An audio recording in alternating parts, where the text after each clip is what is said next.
Hello everyone, कैसे हैं आप लोग। एक इम्पॉर्टेंट इन्फॉर्मेशन थी regarding Uttarakhand teacher eligibility test. Answer key out हो चुके हैं, वो आपके चाहे पेपर 1 हो या पेपर 2 हो। इससे रिलेटेड और भी आपकी इन्फॉर्मेशन है जो आपके यूटेट के लिए इम्पॉर्टेंट हैं, उसके बारे में हम लोग डिटेल में चर्चा करेंगे। उत्तराखंड टीचर एलिजिबिलिटी टेस्ट आपके अभी विगत 24 अक्टूबर 2024 को एग्ज़ाम हुए हैं, जिसमें आपके पेपर 1 और पेपर 2 दोनों एग्ज़ाम्स कंडक्ट हुए हैं। दोनों के आपके प्रोविजनल आंसर की आ चुके हैं, जिसके लिए आप www.ukutet.com पे जाके आप आंसर की को डाउनलोड कर सकते हैं।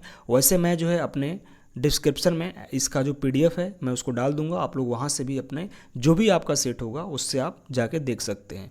अब आते हैं हमारा इम्पॉर्टेंट चीज़ क्या है। तो इम्पॉर्टेंट चीज़ ये बनती है कि जो भी आपके पेपर 1 हो चाहे पेपर 2 हो, उसमें आपके किसी भी क्वेश्चंस पे आपको आपत्ति होती है आंसर के मिलाने के बाद कि ये क्वेश्चन जो है हमारा सही है, बट आपका जो आंसर की में है उसमें आपको गलत ठहराया गया है, तो आप लोग आपत्ति दे सकते हैं। उसके लिए एक टाइम जो है ड्यूरेशन दिया गया है, वो आपका टाइम ड्यूरेशन है दिनांक 13 नवंबर 2024 शाम 5 बजे तक। यानी कि आपको ईमेल भेजना है। ईमेल जो आपका होगा तो secyutet@gmail.com, आप इसको नोट डाउन कर लीजिएगा आप लोग। इस पे आपको आपत्ति भेजनी है और ये आपका आपत्ति 13 नवंबर 2024 से पहले यानी 5 बजे से पहले आप लोगों को भेजनी है।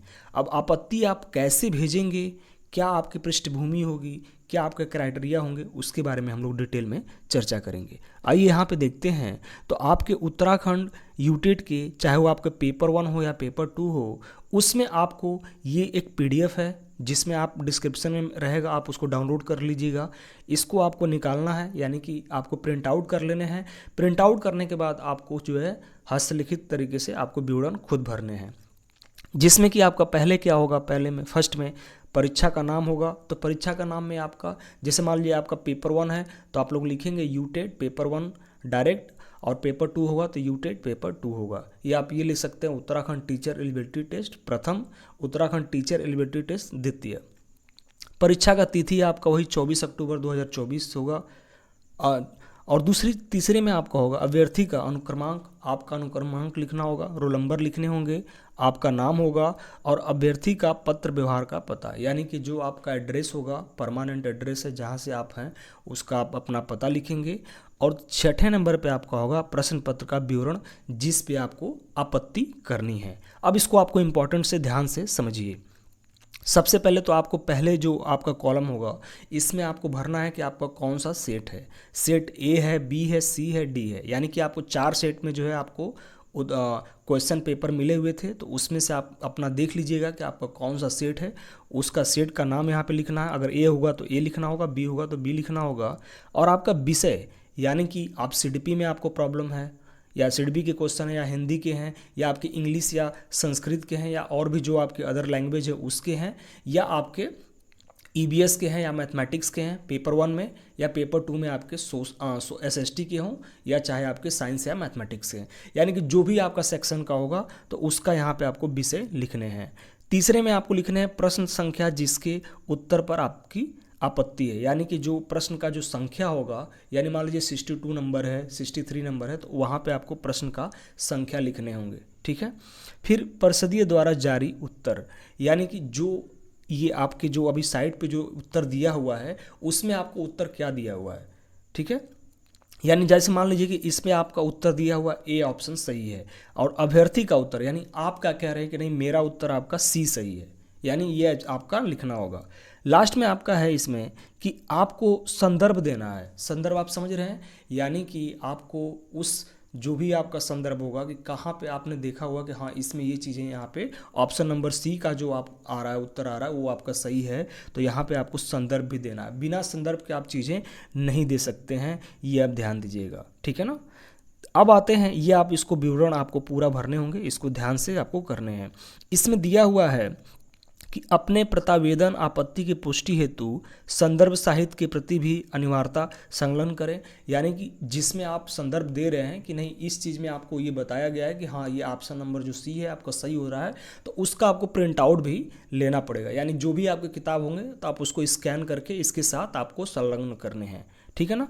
अब उसी दिन का आपका दिनांक होगा जिस दिन आप भेज रहे हैं, स्थान होगा कहाँ से आप भेज रहे हैं, और आवेदक के हस्ताक्षर होंगे और आवेदक के नाम होंगे। यानी जो आप भेज रहे हैं, अगर आप ही भेज रहे हैं तो आपके यहाँ पे सिग्नेचर होंगे और आपके यहाँ पे नाम होते हैं।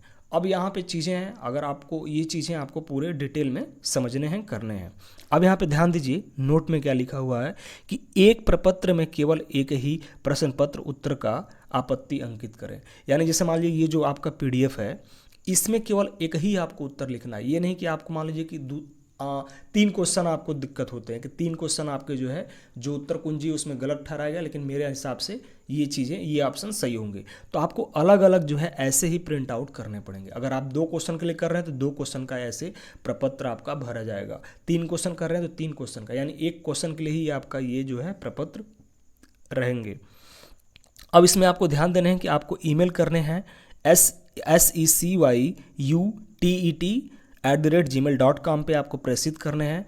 और एक प्रपत्र पर एक से अधिक प्रश्न पत्र उत्तरों पर आपत्ति होने की स्थिति में प्रत्यावेदन आपत्ति पर विचार नहीं किया जाएगा। देखिए ये पहले ही इन्होंने कहा हुआ है कि अगर एक ये जो आपका प्रपत्र है, अगर आप एक से ज़्यादा अगर इस पर उत्तर लिखते हैं या एक से ज़्यादा प्रश्नों को इसमें विवरण करते हैं तो आपका ये स्वीकार मान्य नहीं होगा। इसको आप लोग ध्यान से कर लीजिएगा। इसमें और भी चीज़ें कही गई है कि जो भी आप संदर्भ साहित्य दे रहे हैं तो उसका आपको स्कैन कॉपी इंपॉर्टेंट से लगाना ही लगाना है। जैसे मान लीजिए कि ऑप्शन सी आपने बताया, तो ऑप्शन सी का संदर्भ कहाँ है, तो उस उत्तर पुस्तिका के, तो यहाँ पे आपको इंपॉर्टेंट होंगे कि आपका विवरण का नाम क्या है, लेखक का क्या नाम है, प्रकाशन का क्या नाम है, ये चीज़ें आपको अंकित करने होंगे, तभी चीज़ें जाके आपके ये इस पर विचार किया जाएगा। अन्यथा की स्थिति में अगर आप संदर्भ नहीं देते हैं, आप केवल प्रपत्र भर के भेज देते हैं, तो आपका वो चीज़ स्वीकार नहीं होगा और वो आपका अमान्य माना जाएगा। तो इसको आपको ध्यान देने हैं। एक चीज़ और इसमें कहा गया है कि अंतिम तिथि के बाद मेल अगर आप करते हैं इसके अतिरिक्त, तो वो भी जो है आपका अमान्य माना जाता है। अब यहाँ पर आप समझिए क्या चीज़ें हैं। समझना ये चीज़ें हैं कि अगर आपको अपने उत्तर कुंजी में सबसे पहले तो आपको जो है आंसर की मिलाने हैं। आंसर की में किसी भी जो है आपको प्रश्नों को प्रॉब्लम्स होती है कि नहीं ये प्रश्न जो है हमारा क्या है, गलत है, ये आंसर की में गलत है, बट हमारा जो है ये चीज़ सही है, तो आप उसके लिए जो है दे सकते हैं, लेकिन आपका संदर्भ जो है सही होना चाहिए।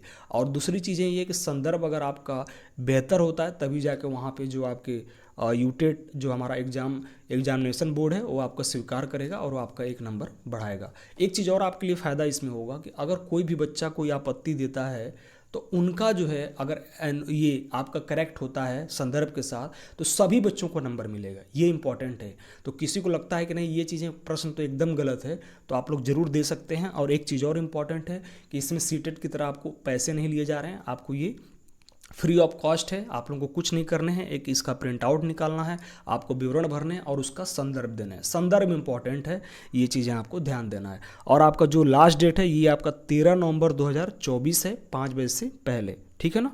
आपको किस पे भेजना है तो secuyutet@gmail.com। अब यहाँ पे देख सकते हैं कि आपके यूटेट प्रथम का सेट 1 है, तो ऐसे ही आपका आंसर है 1 से लेकर 150 क्वेश्चन हैं जो कि आपको अलग अलग सेट के हैं। जैसे आपका चाइल्ड डेवलपमेंट एंड पेडागॉगी का है, लैंग्वेज फर्स्ट है, लैंग्वेज 2 इंग्लिश है, उसी तरह से लैंग्वेज 2 लैंग्वेज इंग्लिश संस्कृत। तो आप जो भी आपकी चीज़ें होंगी आप उसको जो है ऐसे एज इट इज मिला के आप देख सकते हैं। वैसे ही आपके यूटेट के दिए हुए हैं, आपके 4 सेट में है, set A B C D, आप उसको जो है देख सकते हैं। ये आपके साइट हैं, यहाँ पे आप विजिट कर सकते हैं। मैं डिस्क्रिप्शन में आपके PDF का जो लिंक है और आपके जो ये साइट का जो लिंक है मैं उसमें डाल दूंगा, आप लोग वहाँ पे जाइए, डाउनलोड करिए और आराम से उसको अपना चेक कीजिए। अगर देखिए जिनको भी 2-3 नंबर कम होते हैं, 90 नंबर चाहिए, जो लोग बच्चे जो है उत्तराखंड के बाहर के हैं, जो बच्चे उत्तराखंड के होंगे उनका जो है अपना खुद का वहाँ का OBC SC ST के होंगे तो उनको आपको 55% करने होंगे। बाकी जो जनरल होंगे तो 90 क्वेश्चन चाहिए ही चाहिए। तो जिनको लगता है कि नहीं मेरा 2-4 नंबर से रुक रहा है तो आप लोग ज़रूर जो है इस काम को करिए। हाँ, लेकिन ये कि आप लोग संदर्भ जो है ज़रूर उसको देख लीजिएगा। किसी भी प्रकार से अगर आपको संदर्भ में कोई प्रॉब्लम होती है उससे रिगार्डिंग कि ये क्वेश्चन जो है कहाँ से होगा, कैसे क्या होगा, तो आप लोग मुझे ज़रूर पिन कीजिएगा, उसके लिए जो है सॉल्व ज़रूर किया जाएगा। बाकी और कोई आपको समस्या होती है तो उसके लिए आप लोग मुझे कमेंट कर सकते हैं। धन्यवाद।